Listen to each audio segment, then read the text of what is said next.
সরবরাহ কমায় সপ্তাহের ব্যবধানে রাজধানীর বাজারে বেড়েছে সবজির দাম।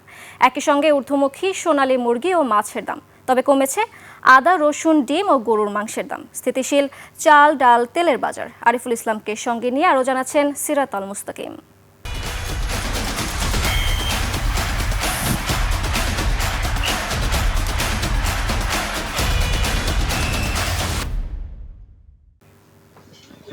রাজধানীর বাজারে কমেছে সবজির সরবরাহ, বেড়ে গেছে দাম। করলা, ঢেঁড়স ও পটল প্রতি কেজি ৮০ থেকে ১০০ টাকায় বিক্রি হচ্ছে। অন্যান্য সবজির দামও আগের সপ্তাহের তুলনায় কিছুটা বেশি। সবজি সবসময় থাকে না তো, নতুন করে লাগে দাম কমে, আবার একটু টান পড়ে গেলে দাম বাড়ে।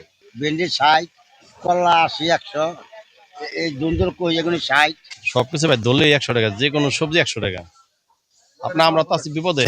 মুরগির বাজারেও ঊর্ধ্বমুখী প্রবণতা। ব্রয়লার মুরগি প্রতি কেজি ১৭০ থেকে ১৮০ টাকায় বিক্রি হলেও সোনালী মুরগির দাম কেজিতে ৪০ থেকে ৫০ টাকা পর্যন্ত বেড়েছে। গত সপ্তাহে ছিল আপনার ৬০-৭০ টাকা, এবার কাছে ৩০০ টাকা। গোস আরাম কেজিতে ৩০ টাকা ৪০ টাকা বাড়ছে কেজিতে ৫০ টাকা করে বাড়ছে। মাছের বাজারেও স্বস্তি নেই ক্রেতার। প্রায় সব ধরনের মাছের দাম বেড়েছে।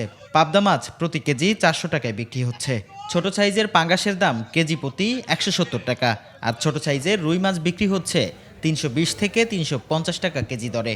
মাল কম আসছে, খুবই কম আসছে, উৎপাদন বর্তমান কম। আরো কয়দিন পরে দাম কমে যাবে। মাল ঘাটে দাম বাড়তি, আমার তো বেচতেই হবে। তুলনামূলক মাছের দাম বেশি, ইলিশ মাছের দাম আরো বেশি। তবে কিছু পণ্যের দাম নিম্নমুখী। আদা, রসুন, ডিম ও গরুর মাংসের দাম কিছুটা কমেছে। অন্যদিকে চাল, ডাল ও ভোজ্য তেলের দাম স্থিতিশীল। সিরাত আল মুস্তাকিম, ২১ টেলিভিশন, ঢাকা।